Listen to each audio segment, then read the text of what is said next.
आइए जानते हैं आज की प्रमुख अंतर्राष्ट्रीय खबरों को। उससे पहले एक नजर आज के हेडलाइंस पे। विमान हादसे में मरने वालों का आंकड़ा 265 पहुंचा। पीएम मोदी पहुंचे अहमदाबाद एयरपोर्ट। पहली बार कार से लेकर सालों पुराने स्कूटर का नंबर 1206 लकी नंबर ही बन गया विजय रूपानी के लिए सबसे अनलकी। मुझे नहीं मालूम मैं कैसे बचा। 242 लोगों में से अकेले जिंदा बचे रमेश विश्वास ने परिजनों को किया फोन। पीएम मोदी पहुंचे अहमदाबाद। घटनास्थल का करेंगे दौरा, घायलों से भी करेंगे मुलाकात। इजराइल का ईरान के परमाणु कार्यक्रम पर हमला। सुबह सुबह धमाकों से दहली राजधानी तेहरान। आयतुल्लाह अली खामेनेई ने कहा इजराइल ने बहुत बड़ी गलती की, उसे सजा भुगतनी पड़ेगी। लॉस एंजलिस में विरोध प्रदर्शन के दौरान नेशनल गार्ड की तैनाती अवैध, संघीय जज का आदेश। मौत के चंद घंटों पहले अहमदाबाद प्लेन क्रैश पर जताया दुख, फिर अचानक आया हार्ट अटैक।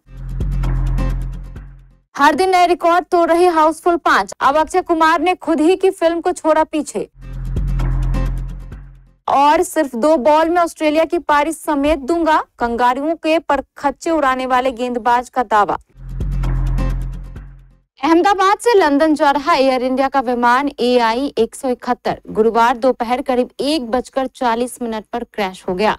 इस विमान हादसे में 265 लोगों की मौत हो गई। एयरलाइंस ने सोशल मीडिया प्लेटफॉर्म X पर पोस्ट कर पुष्टि की है कि विमान में सवार 242 यात्रियों और क्रू मेंबर्स में सिर्फ एक व्यक्ति ही जीवित बच पाया है। आज सुबह करीब 8:30 पर प्रधानमंत्री नरेंद्र मोदी अहमदाबाद एयरपोर्ट पहुंचे। प्रधानमंत्री घटनास्थल का दौरा करेंगे और फिर अस्पताल में भर्ती घायलों से भी मुलाकात करेंगे।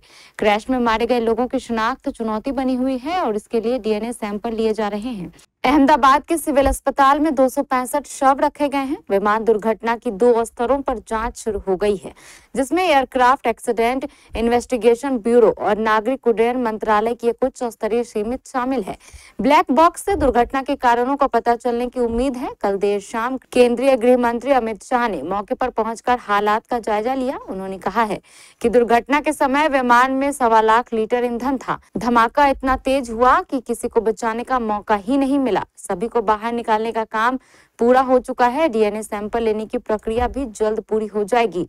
इसके बाद शव परिजनों को सौंपे जाएंगे।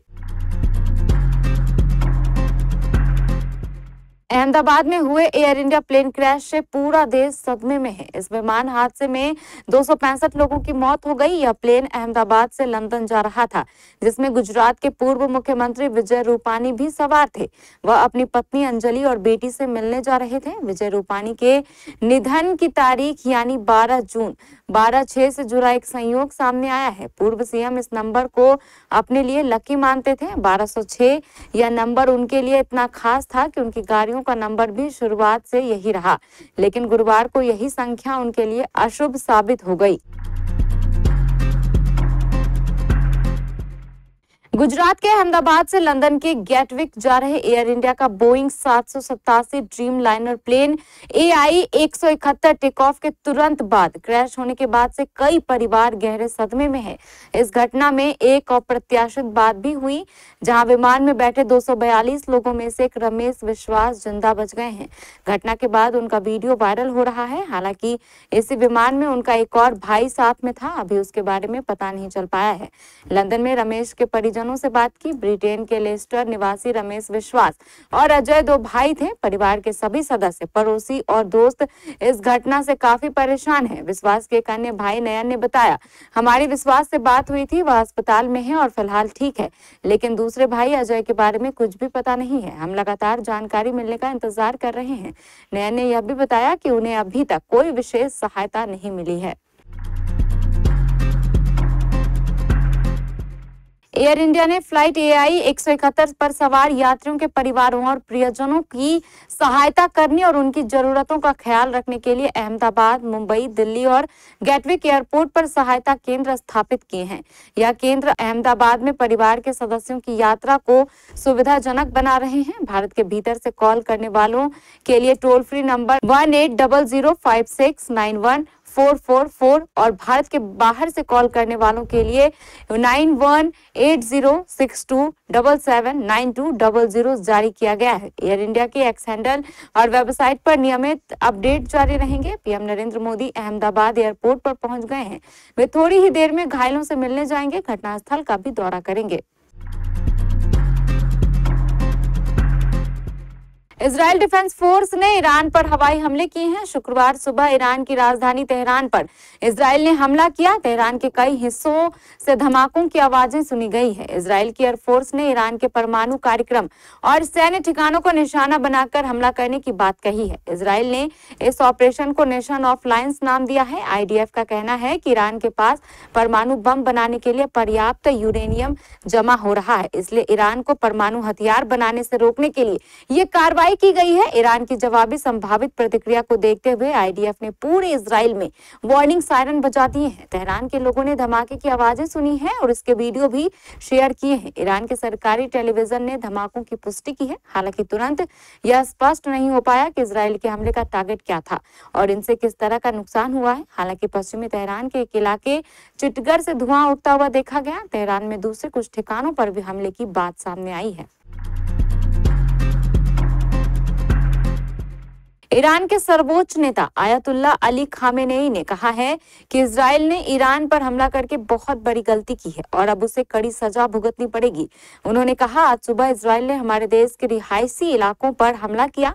इससे उसने अपनी गंदी और हिंसक सोच को साफ दिखा दिया। अब उसे इस जुर्म की सजा जरूर मिलेगी। खामेनेई ने यह भी कहा, इस हमले से इजराइल ने अपने लिए एक दर्दनाक अंजाम तय कर लिया है और वह अंजाम उसे जरूर मिलेगा। अली शाम खानी ईरान के एक बड़े नेता माने जाते हैं और उन्होंने देश की सुरक्षा और परमाणु मामलों में अहम भूमिका निभाई है। लॉस एंजलिस में आव्रजन के विरोध में चल रहे प्रदर्शनों के दौरान नेशनल गार्ड की तैनाती के फैसले को संघीय अदालत ने खारिज कर दिया है। संघीय न्यायाधीश ने एक आदेश में राष्ट्रपति डोनाल्ड ट्रंप को कैलिफोर्निया से नेशनल गार्ड हटाने के लिए कहा है। आदेश में कहा गया कि गार्ड की तैनाती अवैध है, यह 10वें संशोधन का उल्लंघन है तथा ट्रंप के वैधानिक अधिकार का अतिक्रमण है।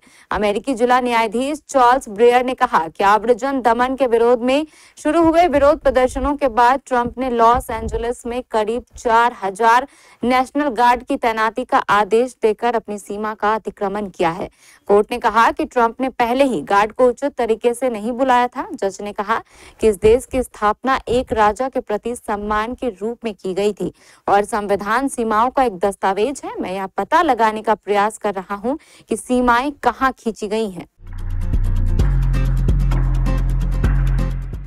देश के जाने माने बिजनेसमैन और एक्ट्रेस करिश्मा कपूर के एक्स हस्बैंड संजय कपूर का बीते रोज निधन हो गया। गुरुवार की शाम संजय कपूर इंग्लैंड के गोट्स पोलो क्लब में पोलो खेलने गए थे। यहां अचानक दिल का दौरा पड़ा और उनकी मौत हो गई। मौत के चंद घंटे पहले ही संजय कपूर ने अहमदाबाद प्लेन क्रैश मामले में मारे गए 241 लोगों की मौत पर शोक जताया था। इस मामले को लेकर संजय कपूर ने एक पोस्ट किया था और यही पोस्ट उनकी जिंदगी का आखिरी रहा। इस पोस्ट में संजय कपूर ने लिखा था, अहमदाबाद में एयर इंडिया विमान दुर्घटना की खबर बेहद दुखद है। मेरी संवेदनाएं और प्रार्थनाएं सभी प्रभावित परिवारों के साथ हैं। ईश्वर उन्हें इस कठिन समय में शक्ति प्रदान करे। बता दें कि संजय कपूर देश के जाने माने बिजनेसमैन थे और ऑटोमोबाइल व्यापार करते थे। सोना कॉमस्टार नाम की ऑटोमोबाइल कंपनी के नॉन एग्जीक्यूटिव चेयरमैन भी थे। संजय देश के बड़े उद्योगपति डॉक्टर सुरिंदर कपूर के बेटे थे और उन्होंने कंपनी को ग्लोबल स्केल पर बढ़ाने में अहम रोल निभाया। संजय भारत के ऑटोमोटिव कंपोनेंट मैन्युफैक्चरर्स एसोसिएशन के अध्यक्ष भी थे। संजय और करिश्मा ने 2003 में शादी की और 2005 में समायरा को जन्म दिया। 2011 में उनकी बेटे कियान का जन्म हुआ और 2014 में उन्होंने आपसी सहमति से अलग होने के लिए अर्जी दी। बॉलीवुड के खिलाड़ी अक्षय कुमार इन दिनों अपने ही रिकॉर्ड्स तोड़ने में लगे हैं। साल 2025 में जहां बड़े सितारों की फिल्में औसत प्रदर्शन कर रही है, वहीं अक्षय ने एक नहीं बल्कि 2 बड़ी हिट फिल्में दी हैं। ताजा जानकारी के मुताबिक उनकी कॉमेडी फिल्म हाउसफुल 5 ने देशभक्ति से भरपूर एक्शन फिल्म स्काई फोर्स को बॉक्स ऑफिस पर पछाड़ते हुए साल की तीसरी सबसे बड़ी हिट हिंदी फिल्म होने का रिकॉर्ड अपने नाम कर लिया है। यानी अगर यूं कहा जाए कि अक्षय ने खुद को ही पीछे छोड़ दिया है तो कुछ गलत नहीं होगा। तरुण मनसुखानी द्वारा निर्देशित और साजिद नाडियाडवाला के प्रोडक्शन में बनी हाउसफुल 5 ने सिर्फ 6 दिनों में 119.75 करोड़ रुपए की कमाई कर ली है। फिल्म ने पहले दिन ही 24 करोड़ की ओपनिंग कर ली थी और रविवार को यह आंकड़ा 32.5 करोड़ तक पहुंच गया। वीकडे में थोड़ी गिरावट जरूर आई, लेकिन फिल्म का कलेक्शन लगातार स्थिर बना हुआ है। साउथ अफ्रीका की टीम इतिहास रचने का इरादा लेकर इंग्लैंड पहुंची और इस वक्त ऑस्ट्रेलिया के खिलाफ वर्ल्ड टेस्ट चैंपियनशिप फाइनल खेल रही है। पहली पारी में कंगारू टीम को 212 रन के स्कोर पर समेटने के बाद दूसरी पारी में भी 144 रन पर 8 विकेट गिरा दिए थे। पहली पारी में महज 138 रन पर ढेर होने वाली प्रोटियाज टीम के गेंदबाज लुंगी एनगिडी ने दावा किया कि उनकी टीम बेहतर स्थिति में है। एनगिडी को साउथ अफ्रीका और ऑस्ट्रेलिया के बीच लॉर्ड्स में चल रहे WTC 2025 फाइनल के पहले दिन की साधारण गेंदबाजी के लिए काफी आलोचना का सामना करना पड़ा। गुरुवार को इकलौते मैच के दूसरे दिन उन्होंने शानदार गेंदबाजी प्रदर्शन कर अपने आलोचकों को गलत साबित कर दिया। डरबन के 29 साल के तेज गेंदबाज ने तेम्बा बाबूमा की अगुवाई वाली टीम के लिए 9 ओवर में 35 रन देकर 3 विकेट लिए और ऑस्ट्रेलिया को दूसरी पारी में 144 पर 8 विकेट पर रोकने में मदद की। न्यूज एंकरिंग एवं जॉब के इच्छुक लड़के लड़कियों के लिए बड़ी खबर। अगर आप चाहते हैं न्यूज एंकरिंग करना तो आपके लिए अच्छी खबर है। अगर आप हैं कंप्यूटर के जानकार तो भी आपके लिए एक अच्छी खबर है। आपके मन मुताबिक आपका जॉब आपका इंतजार कर रहा है। जॉब पाने का शानदार मौका, वेतनमान 20,000 रुपए तक, योग्यता अनुसार। आवेदन करें। KBC न्यूज कार्यालय, बनिया टोला, बड़ा बाजार, कटिहार। Phone number 06542242601। आप अपना आवेदन हमें व्हाट्सएप या ईमेल भी कर सकते हैं। हमारा व्हाट्सएप नंबर है 8298877777। हमारा ईमेल ID है katihar@kbcnews.in। जल्दी करें, सीट सीमित है। आवेदन करने की अंतिम तारीख 22 जून 2025 रविवार।